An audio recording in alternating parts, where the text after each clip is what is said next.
नमस्कार दर्शक बंधु, पूजा होम कर्नर चैनल को आपण समस्त को स्वागत करुच्ची। डेरी न करी चलते आरंभ करवा आज रेसिपी। आज मु आपण मानक जो आंब खटार रेसिपी आनी ताहाको आपण माने गोटे दिन रांधिकी 3 ରୁ 4 दिन पर्यंत आराम रे खाई परिबे।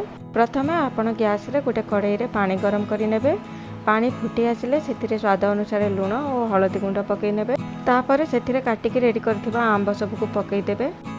आंब को 2 मिनिट पर्यंत घोड़े की छाड़ी देबे, जहाँ फल रे आंबर कषा पानी सब बाहरी जिवो। 2 मिनिट पर अन्य एक जगार आंब गुड़ी को छाणिकी काढ़ी देबे। देखंतु दर्शक बंधु, एठी 2 मिनिट ही आंब को सिझेबे। क्षमा करिबे दर्शक बंधु, मो एठी कहबाकू भूल जाइछि जे आंब को काटिबा आगर भल भाबे धोई नेबे एवं आंबर चोपा जमारू भी काढ़िबेनी। आंब को पानी रू भल भाबे छाणी सारिबा परे गैस रे अन्य एक कड़ाई रे तेल को गरम करि नेबे।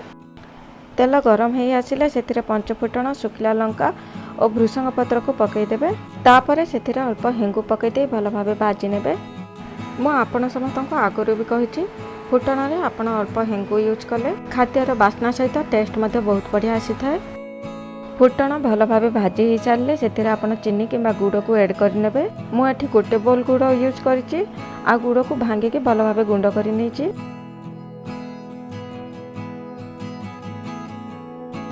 तापरे सेथिरे स्वाद अनुसार लूण और अल्प हळदी गुंड पकईकी मेल्ट हेबा पई छाड़ी देबे।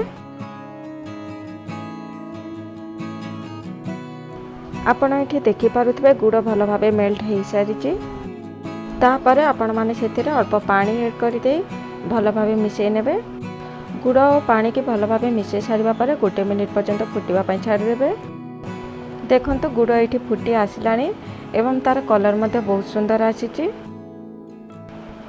एबे सेथिरे सिझिथिबा आंब गुडी को पकई देबे आ भल भाबे मिसई नेबे। आंब को मिसई सारला परे 2 मिनिट पर्यंत फुटिबा पई छाड़ी देबे। एटी आपण आंब को जमारू भी घोड़ेबेनी, नहले आंब गुडी को अधिका सिझि जिवो। 2 मिनिट पर आपण देखिबे गुड़ और आंबर ए खट्टा पूरा आचार भलिया हो जाइछि। देखंतु एटी खट्टा बहुत सुंदर भाबे रेडी हो जाइछि। आपण यही प्रोसेस रे खट्टा को बनैले 3 ରୁ 4 दिन पर्यंत आराम रे खाई परिबे। जमारू भी यही खट्टा खराब हेबो नाही। आपण समस्त एही रेसिपी को घरे निश्चय ट्राई करंतु आ केमिति लागिला कमेंट रे निश्चय जणांतु। जो माने भी मो वीडियो को प्रथम थर देखुचंती से माने प्लीज मो चैनल को सब्सक्राइब कर दियंतु एवं जदि आपण मानको मो वीडियो भलो लागुची तबे मो वीडियो को लाइक और शेयर मध्य कर दियंतु। वीडियोटी शेष पर्यंत देखिथिबार आपण समस्तଙ୍କୁ अनेक अनेक धन्यवाद। जगन्नाथ आपण समस्तଙ୍କର मंगल करंतु।